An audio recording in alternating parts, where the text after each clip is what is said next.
Hey everyone, and welcome back to my channel. Today we're going to be testing out one of my new favourite game modes. Let's do this.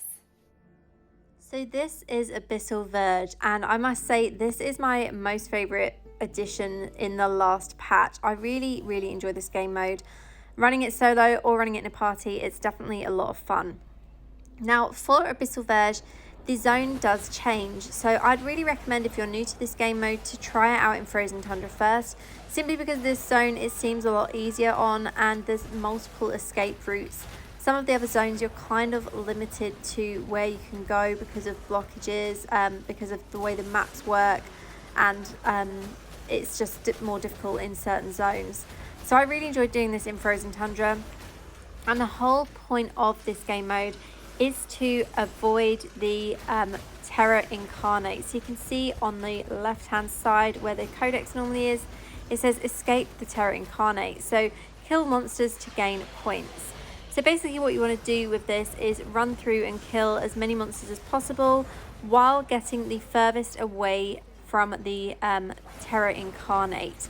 So basically I just look for the furthest away point on the map and head there on the route that's the quickest, or a route that I know that I can get through at a fast pace whilst also killing mobs. Now you do get elites spawn in this game mode, so you get blues, yellows and oranges like in all the game modes. And one thing that I do really like with this is that monstrous essence also drops. So this is actually a really fun way to farm your bestiary, and I prefer doing this to open world farming as well because I find that I get the monster essence drop a lot quicker in this. So overall a really good game mode. You do also gain a lot of equipment, so you can see as with when you are open world farming, you do get gear and experience globes drop from the different mobs, so it's definitely worth running if you're someone that's below the level 30 gear, or if you need more materials for gear upgrades. Definitely worth running this for that also. So right now we're making good progress and we've stayed quite far from the Terror Incarnate. Also killed quite a lot of mobs on the way.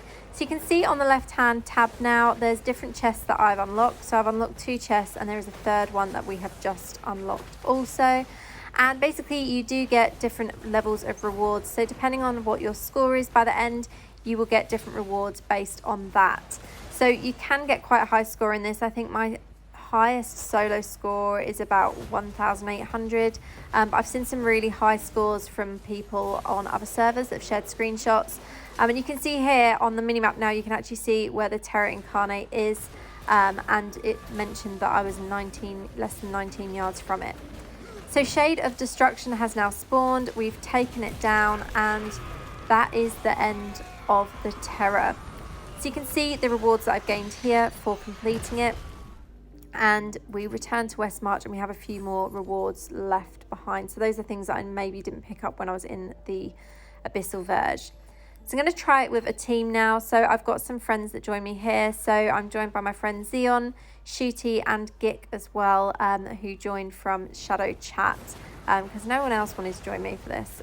Generally I do a lot of my filming in the morning, so there's not as many players online at that time of day, but thankfully these guys agreed to come and help me do this in a party so I could film it for my channel. So thank you guys for joining me for this. So now for a couple of tips and things that I'd recommend for Abyssal Verge. So definitely go in with maximum amount of resurrection stones. So if you need more resurrection stones, do a little bit of open world farming or dungeon farming before entering, and make sure that you have the maximum amount. The reason for this is because if you find yourself in the Terror Incarnate, it will drain your life very quickly, and you want to be able to revive and have that option to revive multiple times if necessary in each Abyssal Verge. The next thing I would recommend is going in with a build that moves with you. So you can see here, this is my normal farming build. I've got Arcane Torrent, Lightning Nova, Meteor and Ice Armor active. Now what I've got Rift Carver on Arcane Torrent, I've got Sprite Spark on the Lightning Nova, I've got the Thunderous Applause Pants on Meteor, and I've got Storm Armor on Ice Armor as well. So all of these essences allow me to just literally move through mobs. They allow me to give damage anywhere I walk basically. I've also got pieces of Eternal Gear for Arcane Torrents. I've got 3 pieces of that, and that is what is giving me those 3 arcane missiles that are spinning around me, as you can see there, as well as the actual Rift Carver essence of those missiles that are just firing at random enemies. So this build works really nicely. It has a good amount of movement speed, and I just have a really nice amount of damage when I'm walking around. It makes it much easier to clear through mobs. So definitely go in with a build like this. I wouldn't recommend going in with something like a beam build with Ice Crystal, because you won't be able to move around as quickly as you need to for this game mode. Another thing that I'd recommend is going for a zone that you're familiar with. So if you want to play this, always pick a zone that you know your way around well. Maybe go for one where you farm. It just makes it much easier for knowing your surroundings and knowing what to avoid and knowing what routes you'll be able to take to complete this mode without dying, basically. That is something I would definitely recommend. If you're playing with a party, it's not necessary to be on voice chat, and one thing that I would recommend is actually splitting it up. So this is something that you can easily do in Frozen Tundra depending on the start point, but previously when I've run this in a party, we've split up in twos and actually got a really nice score. I think our highest score was about 2,000 and something, because we split up and went different ways. So we were in theory killing more mobs quicker, and it made it a lot easier to get the boss to spawn and also just get that high score. So you can see here now we're back to the boss that spawned. Life is higher because we're in a party, and we were super close in that mode as well, super close to actually losing that one. So that is how it looks in a party.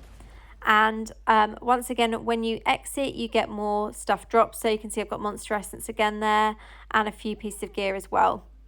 Now, this is what I mean by saving up your revive. So you can see here, I had to actually run through the Terror Incarnate to get to the boss.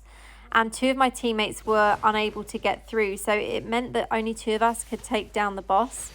Doesn't seem like a big deal, but obviously this is scaled on party size. So with 4 players, the life is a lot higher than if it was just 1 player, 2 player in a party. So you can see I'm having to stand in the Terror Incarnate. I'm taking a lot of damage here, and I'm hitting my life as soon, or my potions as soon as possible. But that is basically it from me today. I hope you enjoy this game mode as much as I do. And as always, thank you for watching. I'll see you next time.